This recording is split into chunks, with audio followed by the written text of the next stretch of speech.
कहानी शुरू होती है एक बहुत ही आम से मंजर से। मेरे घर के करीब एक आवारा कुतिया ने 4 बच्चों को जन्म दिया।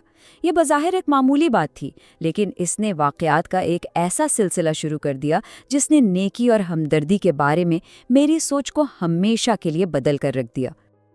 उस वक्त मेरे जहन में ख्याल आया कि क्यों ना फितरत के इस जालिमाना कानून को चैलेंज किया जाए। मैंने सोचा कि मैं एक कमज़ोर की मदद कर रहा हूँ, उसे बचा रहा हूँ।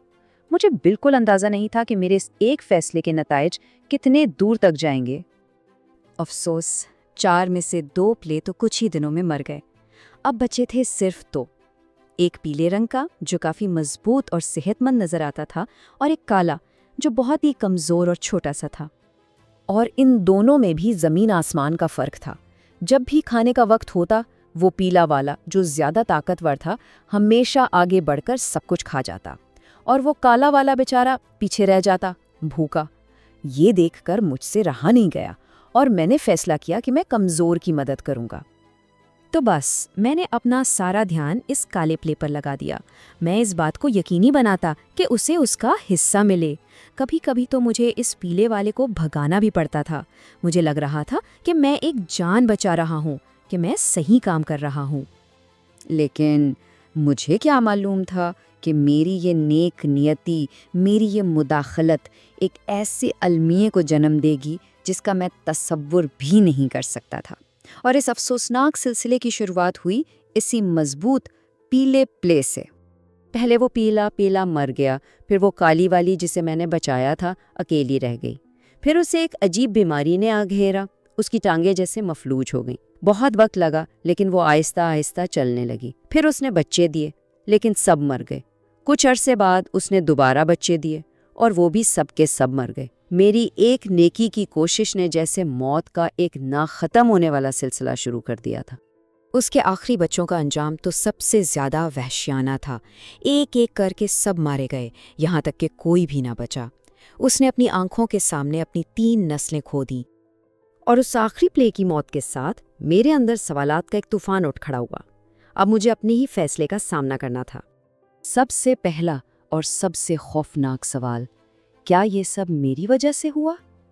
क्या मेरी वो एक मेहरबानी इन तमाम अमवात की जिम्मेदार थी? फिर मैंने सोचा, क्या एक जान बचाना हमेशा सही होता है, चाहे उसकी कीमत बाद में कई जानों से ही क्यों न चुकानी पड़े? क्या मेरा वो फैसला दुरुस्त था? कहीं ऐसा तो नहीं कि मैंने उसे प्यार करके, उसकी देखभाल करके उसे बहुत ज़्यादा मानूस और कमज़ोर बना दिया, इतना कि वो जंगल के कानून में अपने बच्चों की हिफाजत ही ना कर सकी? और फिर वो सवाल जो मुझे सबसे ज़्यादा परेशान करता है, क्या बेहतर होता कि मैं कुछ भी ना करता? क्या मेरा कुछ ना करना ही सबसे बड़ी नेकी होती, जो इन सबको इस तकलीफ से बचा लेती? इन सवालात ने मुझे घेर लिया। जब आपका हर अमल, चाहे वो कितना ही नेक नियति से क्यों ना किया गया हो, अच्छाई या बुराई में बदल सकता है, तो फिर इंसान क्या करे? उसे सुकून कहाँ मिले? मुझे एहसास हुआ कि शायद हम अपने आमाल के हतमी नताइज को कभी नहीं जान सकते, उन्हें कंट्रोल नहीं कर सकते। हम सिर्फ अपनी नीयत के मुताबिक मेहरबानी के साथ काम कर सकते हैं, चाहे इसका अंजाम कुछ भी हो। सच कहूँ तो मुझे सुकून इस बात को समझने में नहीं मिला कि क्या हुआ और क्यों हुआ, बल्कि सुकून मिला ईमान में, इस बात पर यकीन करने में कि कोई ताकत मुझसे बड़ी है, और ये भरोसा करने में कि मेहरबानी के काम आखिर में कभी रायगा नहीं जाते। और ये पूरा तजुर्बा मुझे एक आखिरी सवाल पर छोड़ जाता है, एक ऐसा सवाल जो शायद हम सब के लिए है। अगर हर अच्छे काम की कोई अनजानी कीमत हो सकती है, तो फिर एक ऐसी दुनिया में हम कैसे फैसला करें कि हमें क्या करना चाहिए?